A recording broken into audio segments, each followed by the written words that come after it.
El calor del sol es el motor de nuestro clima, pero el agua conforma sus diversos rostros.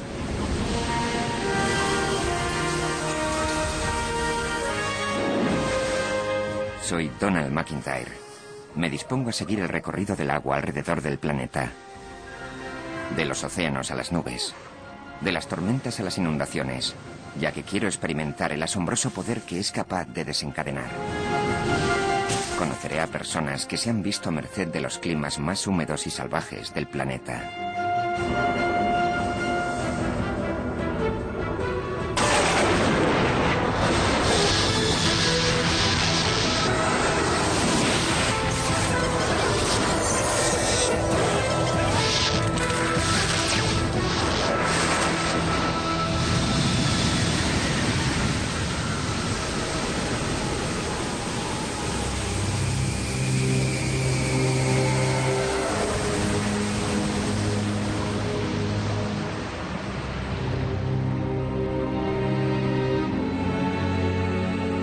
Vivimos en el planeta agua. El 70% de su superficie se encuentra cubierta de agua. Todos los seres vivos, y entre ellos nosotros, están compuestos de agua. En estos momentos, 12 billones de toneladas de agua flotan literalmente sobre nuestras cabezas.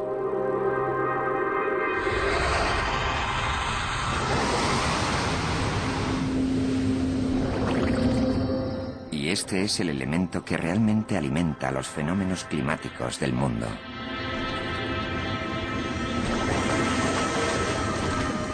Si dividiésemos el volumen de agua entre los habitantes del planeta, cada uno de nosotros tocaría a esto. Un cubo de 46 metros de altura, por la misma anchura e idéntica profundidad. La misma agua que empleamos para bañarnos, para beber o al tirar de la cadena, es la misma que llueve sobre nosotros. La que origina los huracanes y los monzones. La misma que está aquí desde la formación de la Tierra. Si realmente todo se repartiera igualitariamente, esta sería la proporción del clima que le correspondería.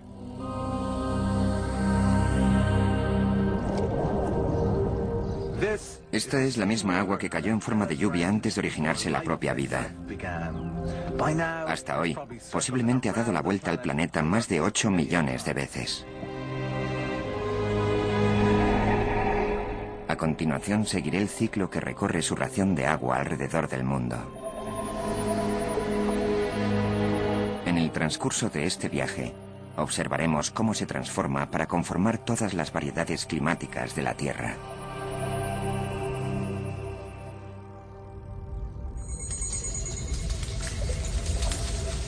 Mi viaje en compañía del agua comenzará en uno de los puntos más húmedos de Europa Occidental, Bergen, la ciudad de la lluvia, situada en la costa occidental de Noruega. Aquí llueve 2 de cada 3 días. Por tanto, ¿qué es lo que necesitas en una ciudad así? Paraguas. Multitud de paraguas. We have some special umbrella for little rain, lot of rain and storm. For every occasion. Yes. La ciudad se siente tan orgullosa de su lluvia que la embotella y se la vende a los turistas, puesto que tiene de sobra.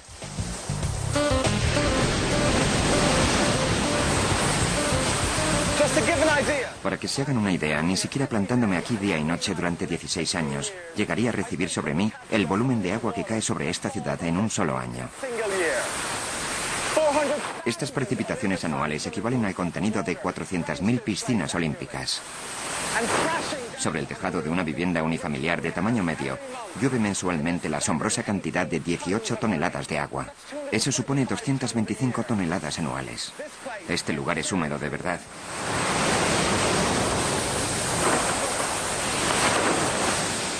Esto significa que los meteorólogos televisivos se ven obligados a emplear arteras tácticas para agradar a sus espectadores.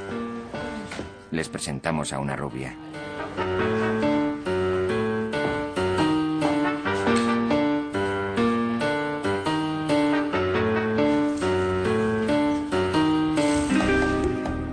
Nos encontramos en los estudios de TV2, la televisión local de Bergen. Benedicte Rasmussen desempeña la nada envidiable tarea de presentar las previsiones meteorológicas. Lo cierto es que no resulta tan difícil, puesto que mientras que los meteorólogos pronuncian palabras muy largas y complicadas, lo más posible es que sencillamente llueva.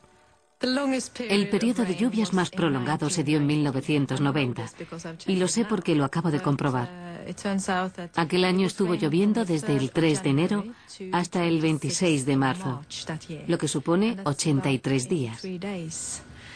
Yo no lo recuerdo, aunque sí creo que en aquella época me harté bastante de la lluvia.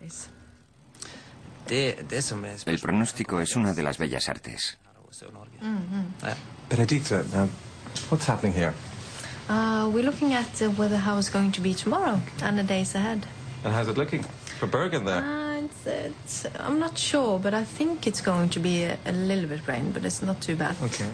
These maps, how are these maps created? I don't know. Benedicte sabe poco más de meteorología que yo. Sin embargo, los estudios de audiencia concluyen que su cálida sonrisa y la seguridad con que realiza sus presentaciones son suficientes para que el público esté contento y dispuesto a recibir unas previsiones más bien poco sorprendentes. ¿Por qué es tan lluvioso este lugar? Día tras día, el aire cálido y húmedo procedente del Atlántico colisiona con la cordillera costera que lo rodea, viéndose impelido a ascender. A medida que se eleva, se enfría, lo cual provoca la lluvia, a toneladas. En el lapso de un solo segundo se precipitan sobre la Tierra 18 toneladas de agua. Y si toda esta agua que reciben los tejados se canaliza, solo hay un lugar donde puedan dirigirse: los ríos.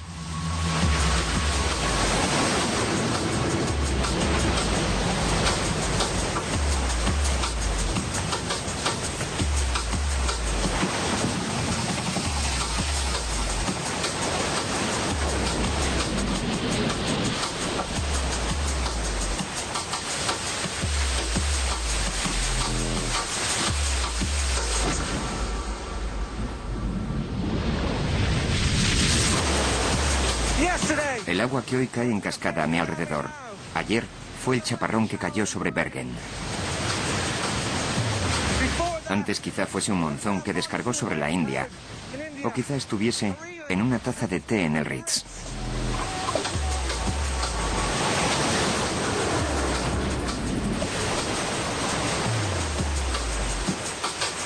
Hoy fluye en un río noruego.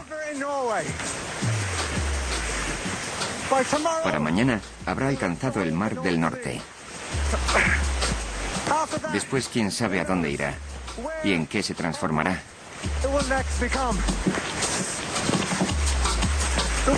El agua que contiene nuestro planeta nos interconecta a todos de formas realmente sorprendentes.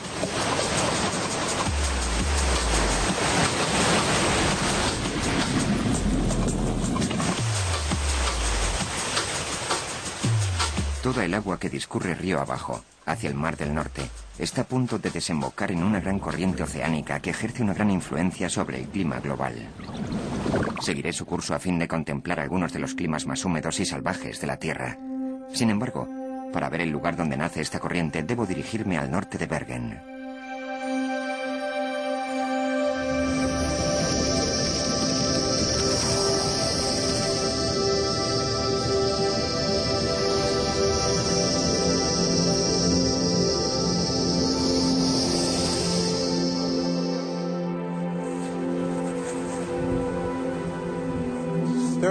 Por los océanos discurren muchas corrientes que desplazan el agua por todo nuestro planeta.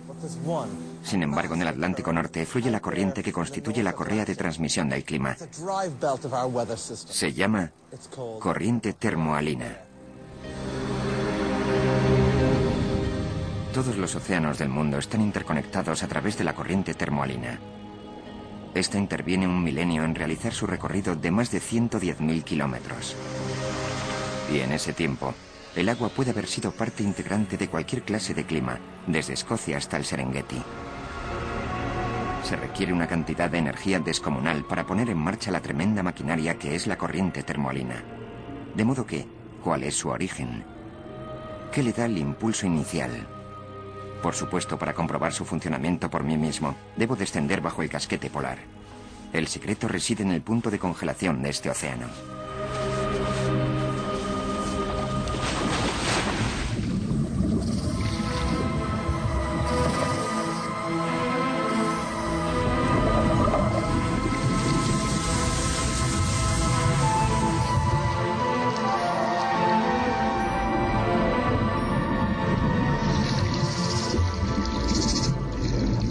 A los 2 grados centígrados bajo cero, el agua marina empieza a congelarse. Sin embargo, este hielo está compuesto de agua dulce, ya que la sal no se congela y no está involucrada en el proceso. A resultas de ello, el agua circundante es extremadamente salina y, por ende, más densa, por consiguiente se hunde. Estos miles de millones de toneladas de agua salobre, al sumergirse, comienzan a fluir hacia el sur. Esta inmersión succiona las más templadas aguas tropicales, que se dirigen al norte para ocupar este vacío. Este efecto origina un ciclo oceánico permanente. El itinerario que sigue desde aquí es literalmente global. Cuando las aguas frías se precipitan a las profundidades del océano, discurren por el fondo hasta bordear el Cuerno de África. Y tras un viaje de unos 500 años, empiezan a calentarse. La primera parada de la corriente termoalina se encuentra en el Océano Índico. Y mucho después, tiene otra estación en el Pacífico, donde todo el sistema describe una curva y reinicia el ciclo.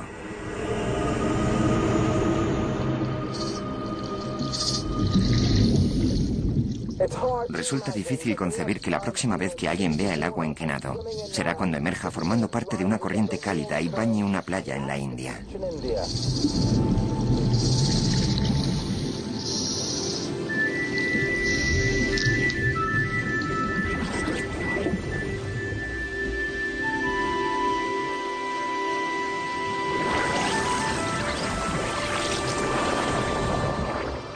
Tras un viaje de casi 10.000 kilómetros siguiendo la corriente, el agua que cayó sobre Bergen hace más de 500 años está a punto de formar parte de la mayor tormenta del planeta.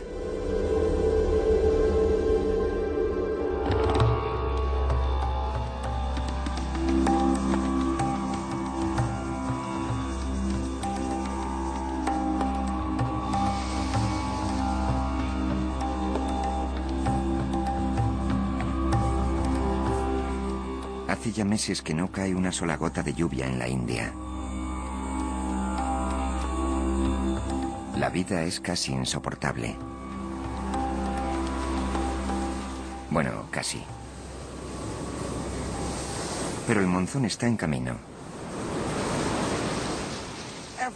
Cada verano, alrededor del 6 de junio, puntuales como un reloj, llegan estas nubes del Océano Índico, dejando a su paso una estela de vida y muerte.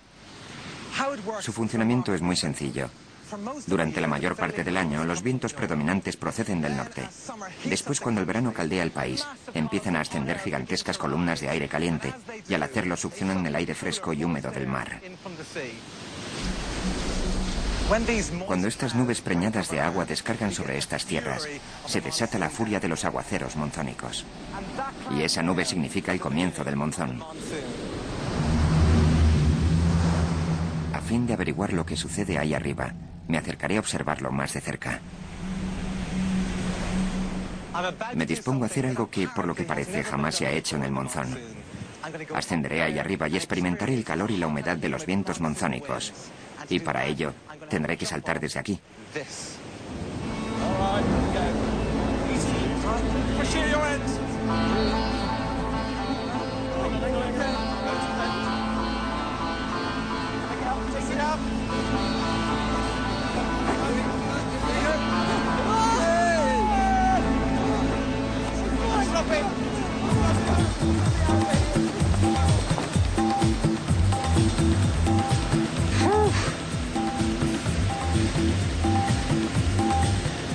Volar hasta aquí en compañía de las aves debe de ser el método más increíble y estupendo para observar el avance del monzón.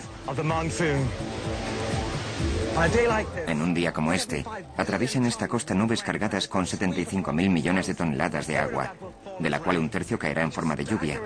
Resulta asombrosamente difícil de imaginar que pueda llover tanto en cualquier lugar del mundo. Algunas de estas nubes tienen un grosor de 16 kilómetros y están densamente cargadas de agua, por lo que no es recomendable estar por aquí cuando rompa a llover. Por tanto, a fin de brindarles alguna protección, una cierta prevención, deben saber cómo esa agua se transforma en gotas de lluvia. Y para ello tendrán que observar lo que ocurre en el interior de las nubes. Y por lo pronto aquella de allí promete. ¿Cómo se forma una gota de lluvia en el interior de una nube? Desde cerca, una nube no es más que una masa arremolinada de vapor de agua. En su interior se encuentran en suspensión partículas relativamente grandes de polvo y polen. El vapor de agua se ve atraído a su superficie. Las diminutas gotas de agua colisionan entre sí, adquiriendo mayor tamaño y peso. Se precisa 1 millón de estas pequeñas gotas para obtener una gota de lluvia de tan solo 2 milímetros de diámetro. La gravedad se encarga del resto.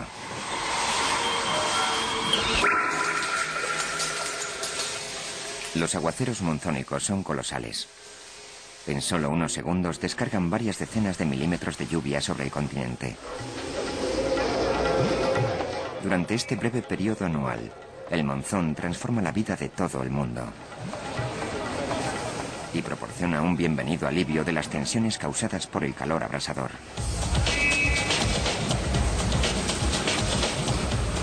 Cuando llegan las lluvias, la India se desmelena y se vuelve loca por el fútbol.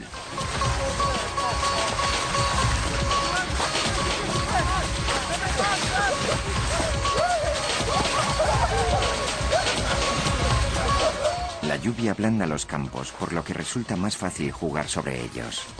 Lo que me parece increíble es que pese a encontrarme a casi 10.000 kilómetros de casa, sigo jugando sobre un terreno embarrado. La verdad es que no sé si el monzón mejora mi juego. Lo que sí sé es que está haciendo maravillas con mi cuerpo. Toda esta lluvia puede hacer que te sientas realmente bien.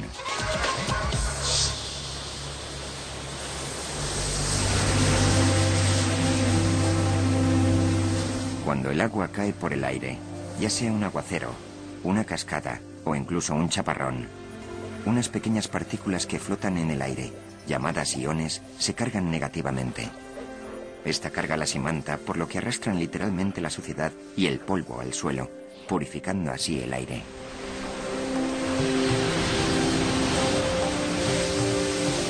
Cuanto más limpio esté el aire, más rápido se distribuye el oxígeno por el organismo, y ese es el motivo de que nos sintamos tan bien.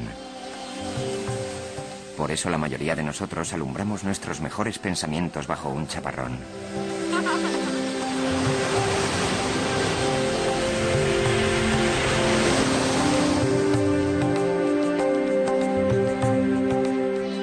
Este aire puro tiene un efecto adicional sobre la población local. Para descubrir cuál es, fui a visitar a mi amigo Antonio. Antonio, it's raining heavily. I love the sound of this rain. Oh yes, it's beautiful. When it rains, it's like music. When it rains, you love to stay at home, especially when it rains very heavily. And a lot of people are conceived during this time. That's what I feel at least. So the rain brings babies too? Maybe. Multitud de niños de agua. 9 meses después del monzón, la tasa de natalidad se dispara. Es un periodo intenso, ya que en tan solo unos meses, los vientos monzónicos que penetran del mar virarán en redondo, dejando tras de sí solamente el inmisericorde calor del sol.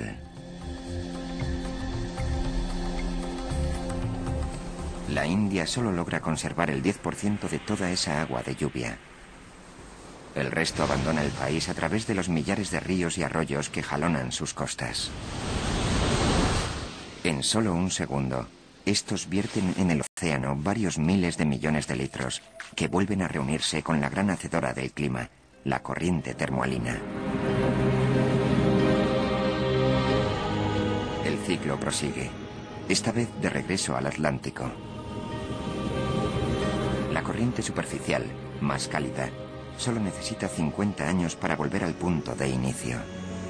Esta es la misma agua que cayó en forma de lluvia en las postrimerías del Imperio Británico en la India. Ahora está a punto de formar nubes en Estados Unidos, aunque esta vez no traerán lluvia.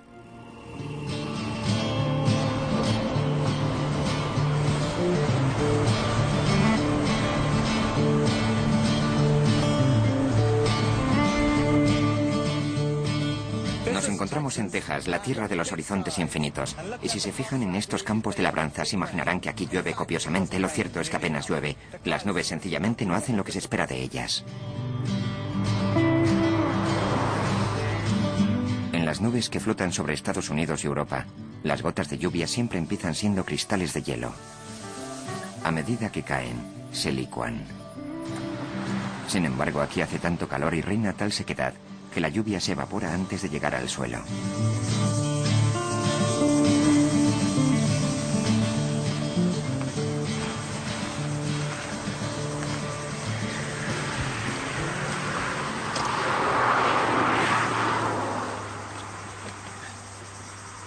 Una nube de tamaño medio pesa unas 25 toneladas y contiene aproximadamente el equivalente a 7 camiones cisterna.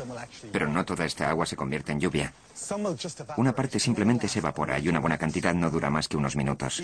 Aunque una nube contenga una buena cantidad de agua, a menudo carece del ingrediente adicional indispensable para crear gotas de lluvia, ese elemento que precisa la humedad para condensarse. Si tienes un maizal que requiere 18.000 litros diarios, y tan solo dispones de una nube que contiene lo justo para regar menos de media hectárea, la cuestión es, ¿cómo provocar la lluvia? Hoy en día los científicos y empresarios afirman haber resuelto el problema. Y la solución la hallaron en un congelador. En la década de 1940, los investigadores trataban de replicar las temperaturas registradas a grandes altitudes. Puesto que con los medios de que disponían no podían obtener temperaturas menores de 20 grados centígrados bajo cero, recurrieron al empleo de bloques de hielo seco. A 78 grados centígrados bajo cero, la temperatura era similar a la que hay en las nubes. Fue entonces cuando los científicos descubrieron algo fascinante.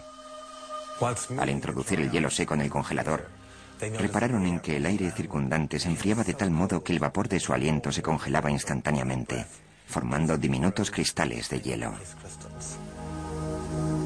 Estos cristales son absolutamente iguales a los que se forman espontáneamente a grandes altitudes, en las nubes.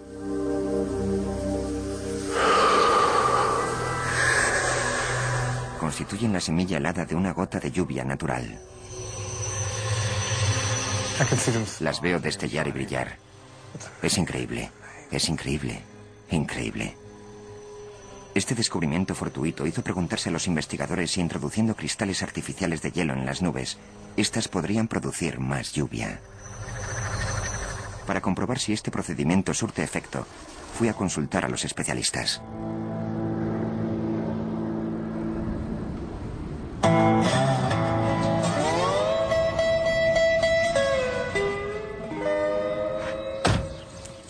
Solamente en Texas, cada año se invierten millones de euros tratando de provocar la lluvia.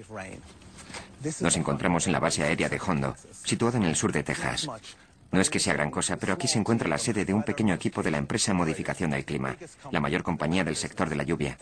Las autoridades hidrológicas locales han requerido sus servicios a fin de restituir las rápidamente menguantes reservas de agua. Si la demanda de las ciudades y las granjas continúa a este ritmo, hay quien vaticina que en el plazo de 50 años se agotará el agua. Jeremy Price lleva 4 años volando por estos parajes. Podemos hacer que una tormenta dure un 25% más. Eso en realidad supone unos 5 minutos. La tormenta natural dura unos 20 minutos y después la provocada toma el relevo. Pero ¿hasta qué punto beneficia esta diferencia? Tiene una importancia decisiva para el granjero puesto que incrementamos la precipitación anual en 50 milímetros. Tampoco parece una gran cantidad, pero si se multiplica por los millones de hectáreas sobre las que cae esta lluvia, se obtienen miles y miles de millones de litros de agua.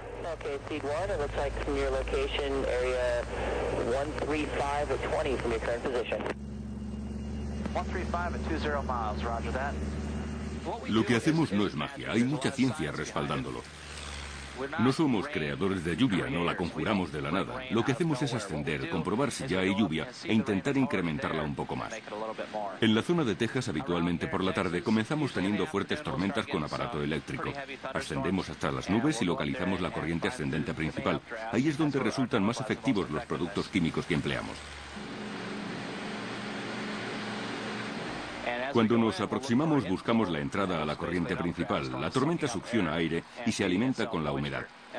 Ponemos en marcha nuestros quemadores aéreos para producir polvo en el aire que absorbe la tormenta, la nube de tormenta, y así bombardeamos o sembramos la nube y provocamos la lluvia. Los quemadores aéreos liberan un compuesto químico en el aire que a continuación es absorbido por la tormenta. Cruzaré al otro lado y pondré en marcha el quemador izquierdo. Quemador izquierdo encendido.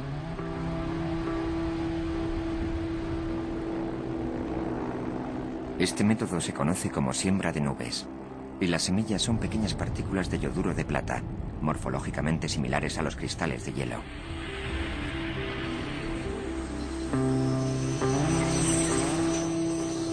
Al rociar una nube con estas partículas, el vapor de agua se adhiere a ellas y se congela.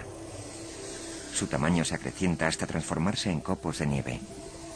Al precipitarse a tierra se licúan, convirtiéndose en gotas de lluvia.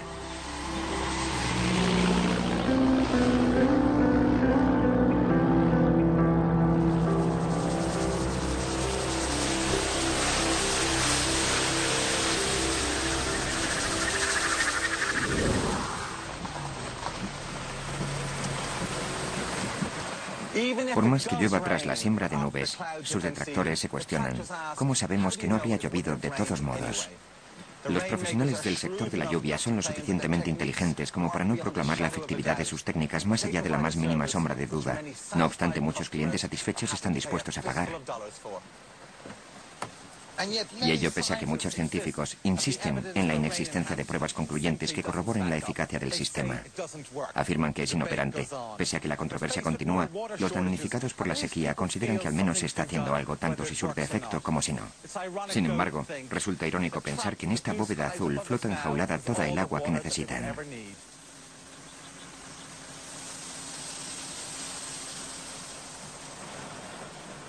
Al sur de aquí, los habitantes del Caribe han sufrido la fuerza letal de una de las mayores máquinas productoras de lluvia de la Tierra. Y esta tenía un nombre: el huracán Mitch.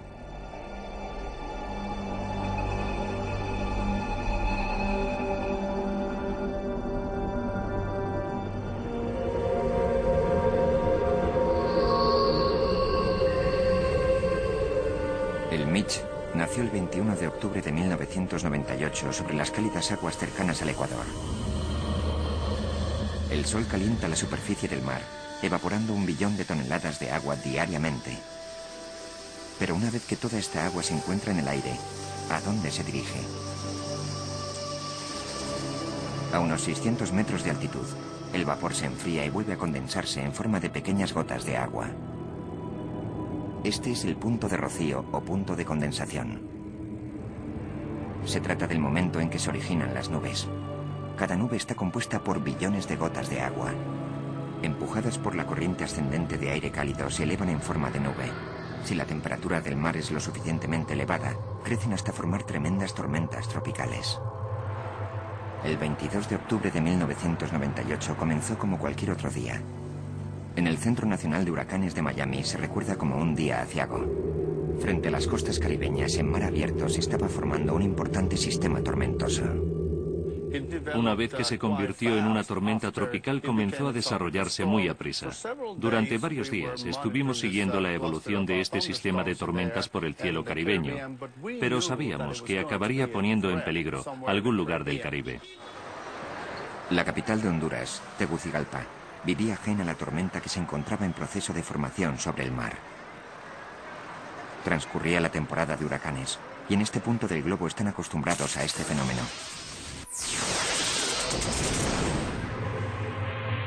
A medida que se aproximaba a Honduras, arremolinándose y succionando grandes cantidades de agua, la velocidad del viento aumentaba. Al alcanzar los 120 kilómetros por hora, el Mitch se convirtió oficialmente en un huracán. Diariamente absorbía 2.000 millones de toneladas de agua que indefectiblemente habrían de caer en algún sitio. El 27 de octubre todo discurría con normalidad en Tegucigalpa.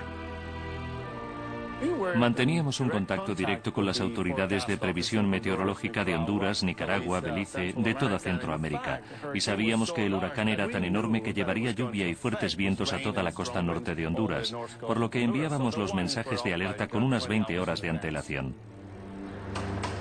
Al día siguiente, Honduras comenzó a prepararse para lo peor.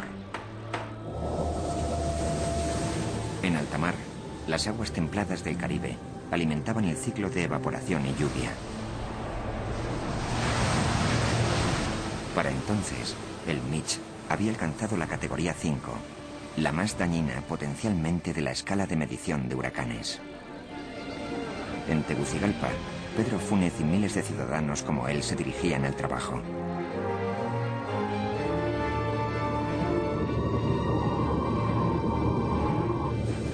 El 29 de octubre por la tarde, el huracán Mitch ya había alcanzado la costa septentrional de Honduras. En este caso, su potencial destructivo residía en las copiosas precipitaciones que provocaba al incidir en una masa continental muy montañosa, aquí en Honduras y más al sur, en Nicaragua. Había absorbido humedad tanto del Océano Pacífico como del Mar Caribe, de ambos, y el recorrido de las nubes era tan desmesuradamente largo que rotaba muy lentamente. El huracán era tan grande que mientras su centro se cernía sobre el continente, sus bandas externas de nubes girando en espiral succionaban grandes cantidades de vapor de agua del Pacífico y el Caribe. Después, la derramaban de nuevo sobre la masa continental. Por lo tanto, el auténtico desastre aún estaba por llegar, en forma de avalanchas de fango y muchas otras catástrofes que sobrevinieron a resultas de las abundantes precipitaciones, de varias decenas de milímetros, que descargó sobre esta región montañosa.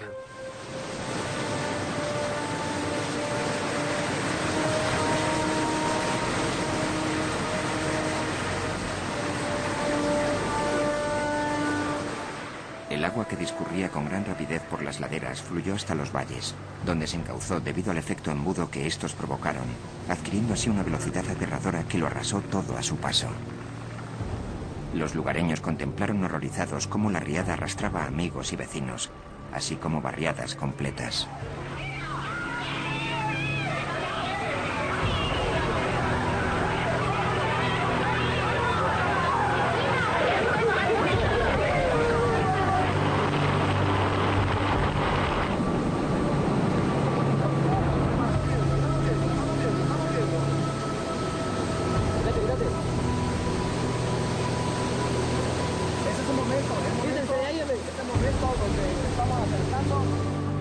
En Tegucigalpa, las avalanchas de barro barrieron poblados enteros de chabolas y los arrojaron al río.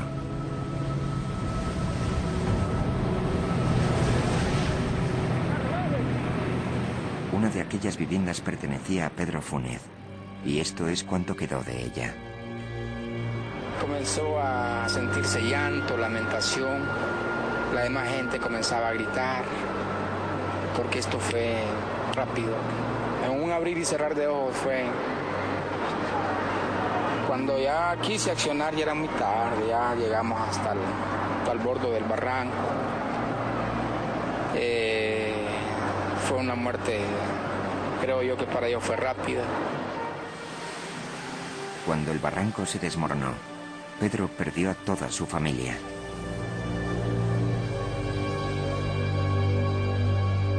Para el 31 de octubre, el Mitch se había desintegrado. Sus restos se alejaron rumbo al Golfo de México. Un huracán tiene tanto de portento de la naturaleza como de monstruo. Si un meteorólogo lo observa a distancia, admira su belleza e incluso un aspecto que hasta un lego en meteorología apreciaría, su espectacularidad. Sin embargo, no dejamos de reconocer que cuanto más hermoso sea, seguramente será más potencialmente destructivo. De entre los escombros de su hogar, Pedro solo pudo rescatar un cadáver, el de su hijo menor, Javier.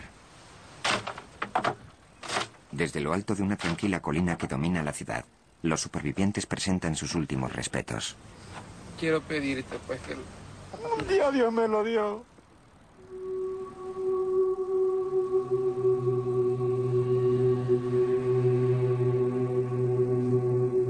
El huracán Mitch desencadenó la tormenta más mortífera de la edad contemporánea. Se registraron más de 7.000 muertos, 8.000 desaparecidos y más de 12.000 heridos. Por la cifra de víctimas que se cobró, el Mitch rivaliza con los huracanes más letales de todos los tiempos.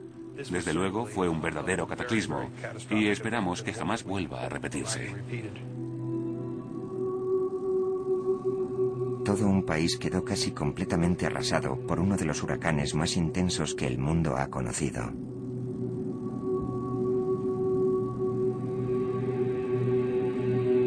Al finalizar, había vertido millones de litros de agua en el Golfo de México. Tras sembrar la destrucción en Centroamérica, esta misma agua está ahora a punto de transformarse en un parámetro clave del clima británico y europeo. Este coco podría aparecer en una playa de Cornualles. Para comprender cómo, quizá debemos seguir el recorrido del sector más famoso de la corriente termoalina. Con las aguas cálidas que extrae del Golfo de México, la corriente termoalina origina la corriente del Golfo, que recorre la práctica totalidad de la costa este norteamericana, para después atravesar el Atlántico en dirección al Reino Unido.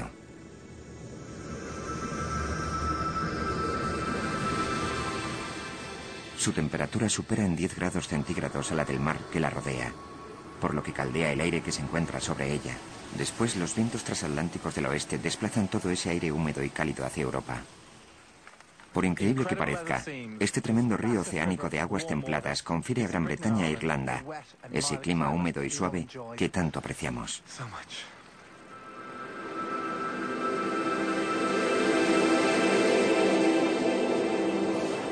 La existencia de la corriente del Golfo se conoce desde hace siglos, puesto que todos los días aparecen pruebas de ella en playas como esta.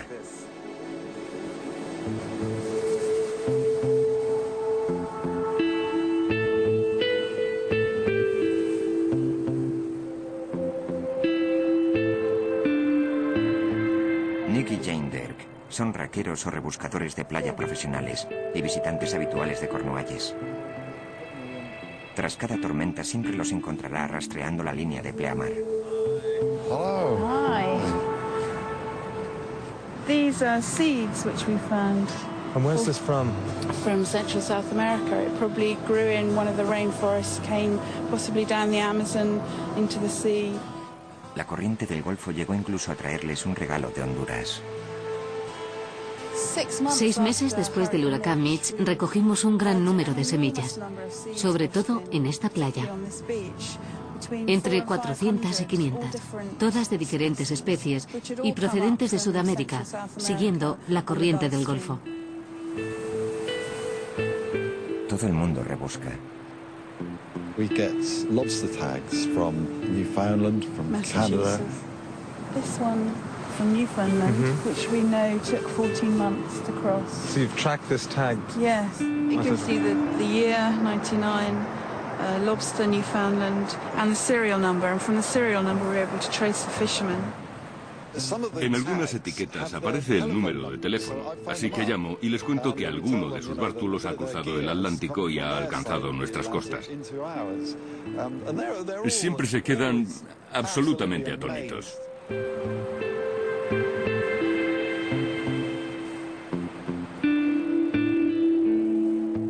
No obstante, lo que a los demás nos interesa es saber qué tiempo nos traerá la corriente del Golfo.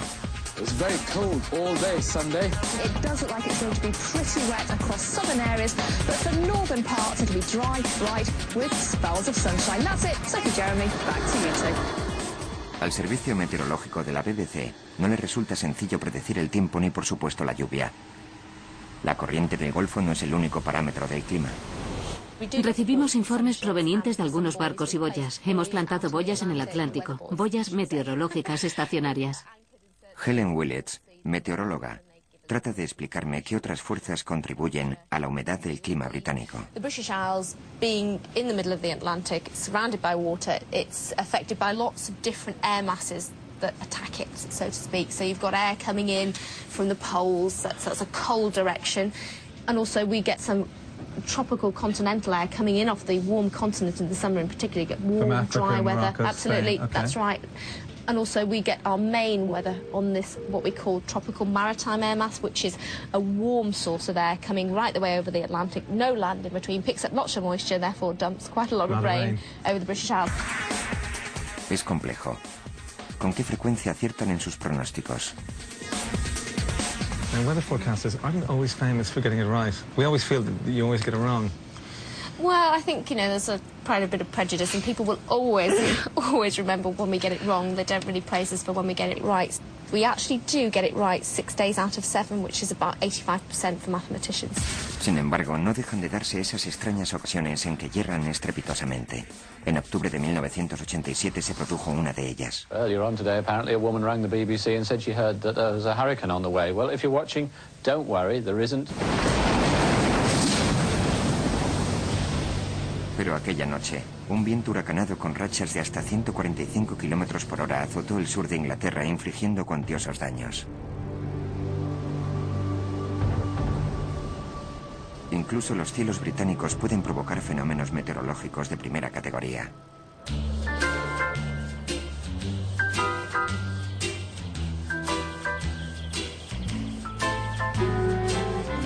E incluso un gran asombro. Tal y como Derek y Adrian Haythorne White descubrieron una noche en su casa de Accrington. Hacía una noche absolutamente normal. Una noche agradable. Despejada y estrellada. No hacía viento ni llovía. Y de repente oí un ruido sordo, como si alguien estuviese cavando en el jardín o algo así. Algo así. Me dirigí a la puerta trasera. La abrí. Y para mi asombro, vi una especie de bolas enormes que caían del cielo a gran velocidad. No sabía qué podían ser. Pensé que eran demasiado grandes para tratarse de granizo o algo similar. Y le dije, están lloviendo manzanas o algo por el estilo. Aquí pasa algo muy curioso. Pues sí que eran manzanas, cientos de ellas. Nos quedamos estupefactos al ver el jardín completamente cubierto. Cubierto, y no exagero con lo de cubierto porque te llegaban hasta el tobillo, de manzanas, de todo tipo de manzanas. No había de una sola clase. Las había Bramley, Cox, Granny Smith, Russet, de todo tipo, manzanas de todas clases.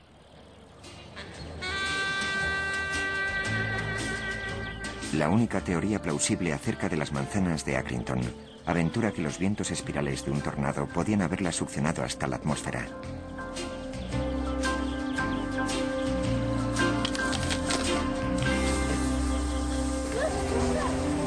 En el Reino Unido, los tornados son sorprendentemente frecuentes.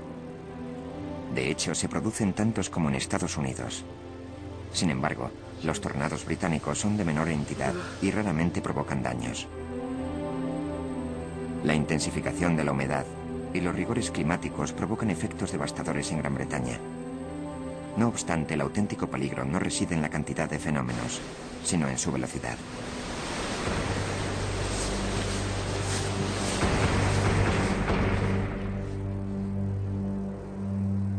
Esta es la presa de Thorncross, situada en los páramos de Yorkshire, y es el lugar idóneo para demostrarles cómo unas aguas someras son suficientes como para derribarnos.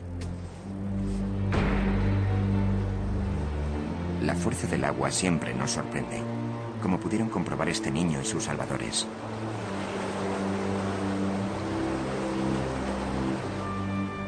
Todo cuanto necesita es adquirir velocidad. Qué hermosura, ¿verdad?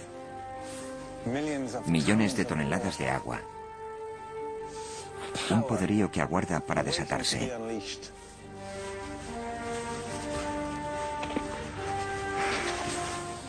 Y están a punto de descargarlo sobre mí.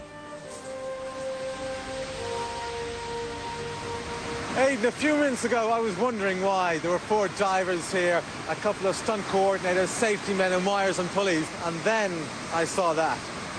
We've got 14 tons of water escaping every second. So if that's going to hit you, it's the force of a couple of cars hitting you and it'll push you over. And that's what people don't realise. Water can turn from nothing to that in a very few minutes.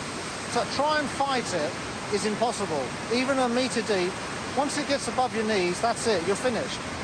All water needs is speed and volume. Once it's got that, it has the strength of explosive. That's it. A continuación demostraremos la fuerza que pueden desarrollar las aguas someras cuando están en movimiento. Una hora de lluvia copiosa resulta suficiente para originar una riada capaz de arrasar ciudades y pueblos enteros.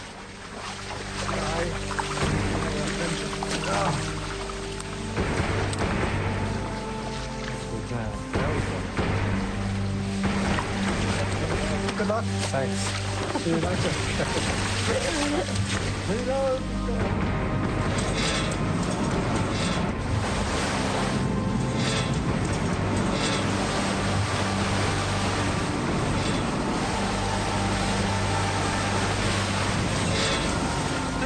Nuestra pequeña riada particular ya está en marcha.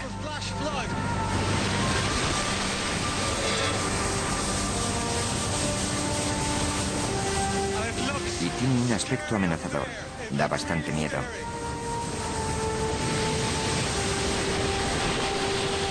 En este momento, el nivel sube a un ritmo de 15 centímetros por minuto.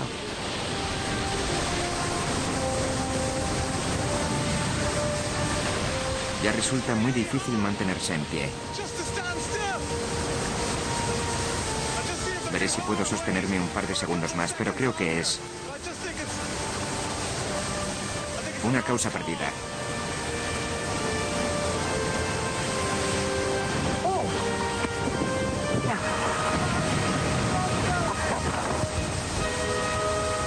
Con una profundidad de poco más de 1 metro. Nuestra riada ya no permite permanecer en pie firme.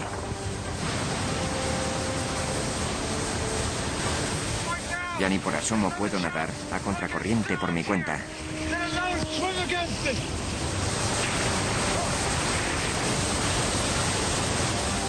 Está terriblemente fría. Y hay una fuerza constante. Una fuerza constante. Ya no puedo hablar.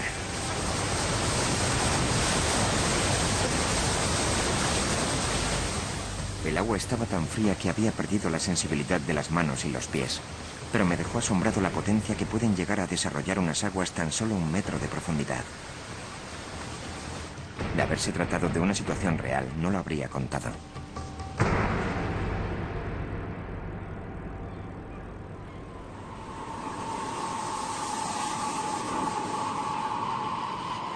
La fuerza de una corriente fluvial puede ser mortal, pero si se multiplica por 1000 y proviene del océano, los resultados pueden ser desastrosos. Como bien saben los habitantes de Hunstanton, en la costa de Norfolk.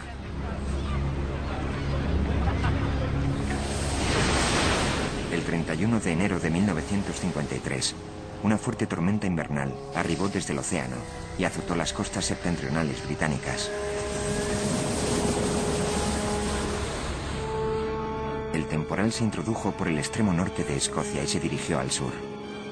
Los gélidos vendavales se intensificaron al encauzarse hacia el Mar del Norte. La furia desatada del viento provocó una acumulación de agua en la línea costera, originando un fuerte oleaje. Las olas, de más de 3,5 metros, atravesaron los espigones y penetraron tierra adentro, destrozándolo todo a su paso. Aquella tormenta asesina forjó un héroe. Se requirió la ayuda de Ray Sliman, un soldado de las Fuerzas Aéreas de Estados Unidos. Llegamos al escenario de la tragedia de noche y sin conocer la región. Y cuando vi la primera calle, había gente en las viviendas de esa calle. No se veían las casas, no se veía más que agua. Era realmente como estar en medio del mar. Había agua por todas partes. El viento soplaba a ráfagas que alcanzaban los 130 kilómetros por hora cuando Ray se abrió paso por aquellas heladas aguas arrastrando una balsa hinchable. Tomé la balsa, traspasé una verja que había aquí y me dirigí a la casa, donde oía a gente, aunque no la veía. Obviamente, aquellas personas estaban sobre el tejado y, como quiera que fuese, las recogí. Lo cierto es que no sé cómo lo hice, pero las ayudé a bajar y las embarqué. Me acerqué a esta casa. Llegué a una puerta que estaba abierta y, por lo que recuerdo, al dar 1 o 2 pasos hacia el interior, toqué algo con la pierna. Y era la pierna de un hombre. Finalmente resultó ser un matrimonio. Lo descubrimos el día siguiente. Una pareja de ancianos que se había ahogado casi instantáneamente. Me imagino que en cuanto se abrió la brecha en el malecón. Ahora tiene otro aspecto, claro. En el ayuntamiento, la enfermera Dot Smith aguardaba en vano la llegada de supervivientes. Cuando me trajeron la primera mujer no supe qué hacer, porque pensé, si está muerta, los demás también lo estarán. Y claro que sí, todos se habían ahogado. Después me trajeron 2 niños y los coloqué a todos muy juntos sobre unos caballetes. Y finalmente me trajeron al padre. Cuando llegué a la zona para rescatar a estas personas, llevaban en los tejados de esas casas desde las 4 o las 5 de la tarde. Ya eran como las 11:30 de la noche. Así que con vientos que soplaban a 190 kilómetros por hora, estaban empapadas por la lluvia y el agua gélida. Me sorprendería que las 27 o 30 personas, las que fueran, que saqué de allí, hubieran podido sobrevivir. Tras 4 horas de temperaturas extremas, el frío acabó haciéndole sentir sus efectos. Ya avanzada la noche me di cuenta de que tenía síntomas de congelación, de que había llegado a un punto en que no podía mover las piernas. Recuerdo que pensé, vaya, estás en un buen lío. Y tuve que aferrarme a la balsa porque llevaba en ella a aquellas personas. Eso es lo último que recuerdo. Pregunté a quienes lo trajeron en la ambulancia cuánto tiempo llevaba así. Me respondieron, lo hemos sacado del agua porque se le ha rasgado el traje de buceo. Y les dije, ¿tiene alguien unas tijeras? Porque tenemos que cortar las perneras del traje. Alguien dijo, tenemos que cortarle las piernas. Y aquello me aterrorizó porque pensé, vaya, eso son malas noticias. Pese a sus lesiones, Rice había rescatado a 27 personas. Una semana después, al extenderse la noticia de su hazaña, la recreó ante las cámaras de los noticiarios cinematográficos. En los días siguientes se rescataron 60 cadáveres. Miles de supervivientes se encontraron sin hogar. Me preocupaban aquellas personas. Recibí una carta de una mujer que me decía, usted me salvó junto con mis 2 hijos aquella noche. Y llevo 40 años tratando de encontrarlo. Decía, le interesará saber que de los 2 chicos...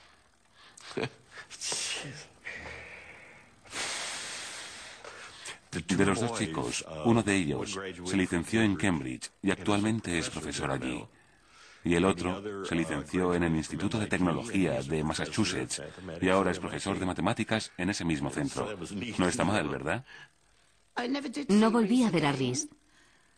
Y jamás recibí noticias suyas de Estados Unidos. Después de toda una vida, Dot y Rice se reúnen frente al mar. Hi there, young lady. Oh, my goodness. How are you? Oh, Rhys. Oh, a beer belly. Yeah, exactly. How long is it? 53?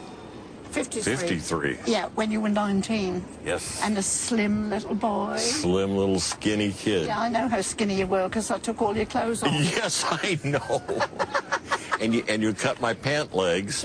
Yes, around there. And you said his legs have to come off.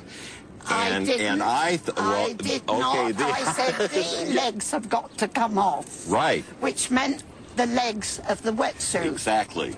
And for 50 years, I've lived with that fear. I've awoken in the night and remembered coming to and hearing somebody say my legs have to come off. And I thought, yes, cut but my you legs said you off. weren't very well at the time, so Well, excuse me.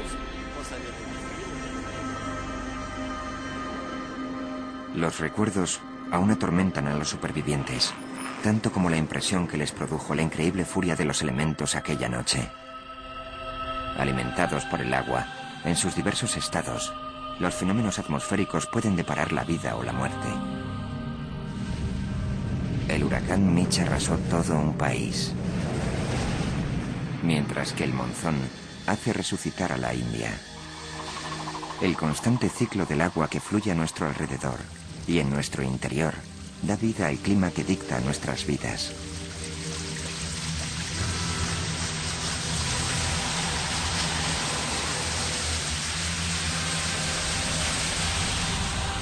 En el lugar donde iniciamos nuestro viaje en compañía del agua, la gente ha desarrollado un estilo de vida casi inmune al agua. Bergen, la ciudad de la lluvia.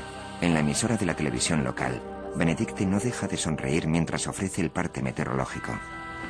Entretanto, en la plaza mayor de la población, estos niños celebran el festival anual de la lluvia. Desde edad temprana se les inculca el amor por los buenos chaparrones. La vida resultaría invivible si la lluvia interrumpiese sus juegos, de modo que la festejan.